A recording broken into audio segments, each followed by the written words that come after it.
بۆ هەموو ئەو کەسانەی کە سحریان لێکراوە و چاو و نەفەسیان لەسرە وەرن بە ئیزنی خوای پەروەردگار چارەسەرێکتان پێ دەڵێم کە زۆر بە ئاسانی دەکرێ و بۆ خۆت دەکرێ و تەنانەت لە ماڵەکەی خۆشتدا دەکرێت.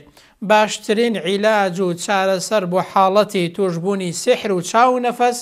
ئەو عیلاج و چارەسەرەیە کە بۆ خۆت دەکرێ و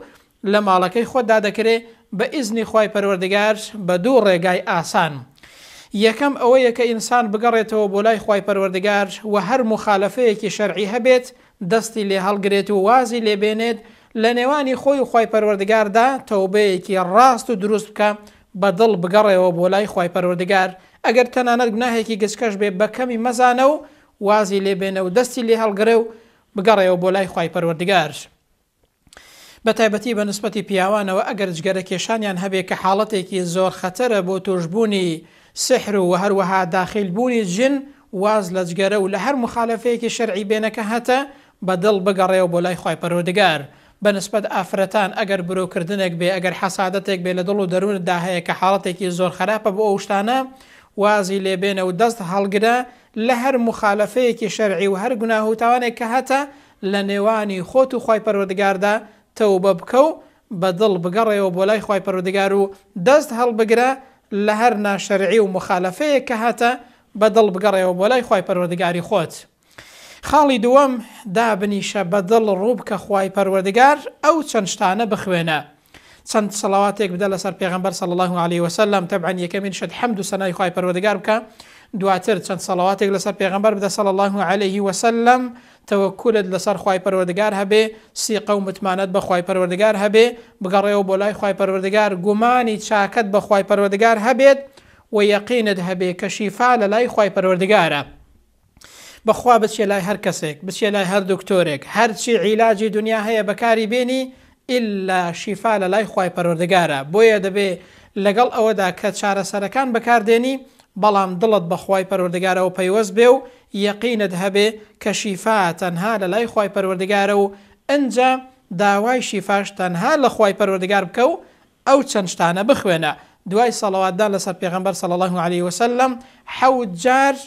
سوورەتی ئەلفاتیحە بخوێنە، 3 جار ئایەت الکورسی بخوێنە، ئەنجا ئەو 3 سوورەتەش قل هو الله ئەحەد، قل ئەعوذ برب الفلق، قل ئەعوذ برب الناس، هەر یەکە و 3 جار بیان خوێنە، پاشان چەند سەڵاواتێک بدە لەسەر پێغەمبەر صلی الله عليه وسلم، ئەنجا فوو بکە بەدەستتدا و بە هەموو ئەندامەکانت دابیهێنە یاخود ئاوێک دابنێ کاتێک کە ئەو شتانە دەخوێنی، فوو بکە بە ئاوەکەدا، ئەنجا ئاوەکە بخۆرەوە هەتاوەکو تەواو دەبێت. لەسەر ئەو عیلاجە بەیانیان و ئێواران بەردەوام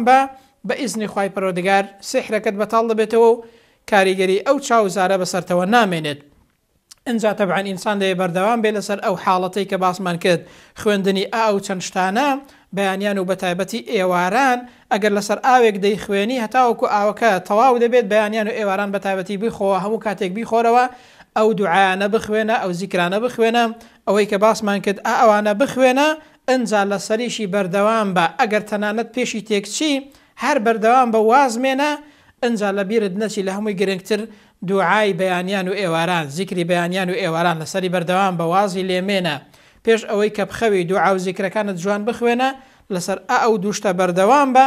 بە ئیزنی خوای پەروەردگار بۆ ماوەیەک و چەند ڕۆژێک کاریگەری ئەو سحرە نامێنێ، خوای پەروەردگار شیفات بۆ دەنێرێت و کاریگەری ئەو چاو نەفەسەی ئەگەر لەسەرت بێت نامێنێت،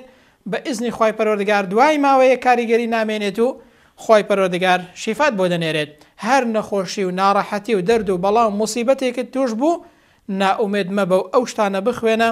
دەڵێ خوای گەورە کە دەردی داوە دەرمانیشی داوە، زۆر جاریش توش بوون بە هەر نەخۆشی و ناڕەحەتیەک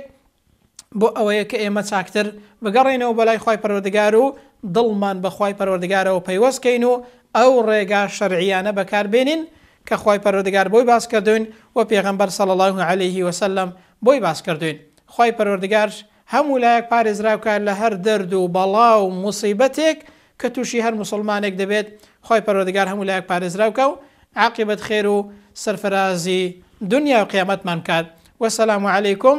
ورحمة الله وبركاته.